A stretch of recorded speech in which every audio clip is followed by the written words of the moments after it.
ഭാരതീയർ വർഷം മുഴുവനും അമ്മയെ ആരാധിക്കുന്നവരാണെന്ന് പ്രധാനമന്ത്രി നരേന്ദ്രമോദി.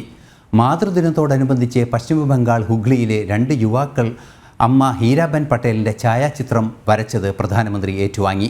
പാശ്ചാത്യ ജനത ഈ ദിനം മാതൃദിനമായി ആഘോഷിക്കുമ്പോൾ ഭാരതത്തിൽ എല്ലാ ദിവസവും അമ്മയെയും ദുർഗയെയും കാളിയെയും ഭാരതമാതാവിനെയും ആരാധിക്കുന്നുവെന്നും പ്രധാനമന്ത്രി പറഞ്ഞു.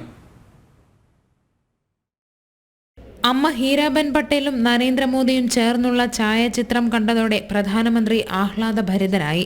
ഇന്ന് പാശ്ചാത്യർ മാതൃദിനം ആചരിക്കുമ്പോൾ ഭാരതീയർ വർഷം മുഴുവനും അമ്മയെ ആരാധിക്കുന്നുവെന്നും പ്രധാനമന്ത്രി പറഞ്ഞു.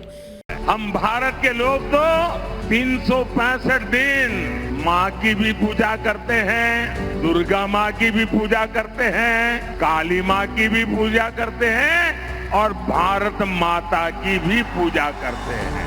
मैं एसपीजी के लोगों को कहूंगा, ये 2 सज्जन जो बना के लाए, आप पीछे अपना नाम पता लिख लेना.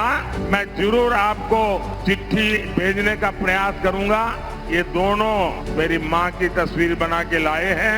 आप दोनों का मेरी तरफ से बहुत बहुत धन्यवाद. യുവാക്കൾ വരച്ചുകൊണ്ടുവന്ന ചിത്രങ്ങൾ പ്രധാനമന്ത്രി ഏറ്റുവാങ്ങി. മനോഹര ചിത്രം സമ്മാനിച്ച യുവാക്കൾക്ക് കത്തെഴുതുമെന്നും പ്രധാനമന്ത്രി പറഞ്ഞു. പശ്ചിമബംഗാൾ ഹൂഗ്ലിയിൽ തെരഞ്ഞെടുപ്പ് റാലിയിൽ പ്രസംഗിക്കുകയായിരുന്നു പ്രധാനമന്ത്രി. ന്യൂസ് ഡെസ്ക് ജനം.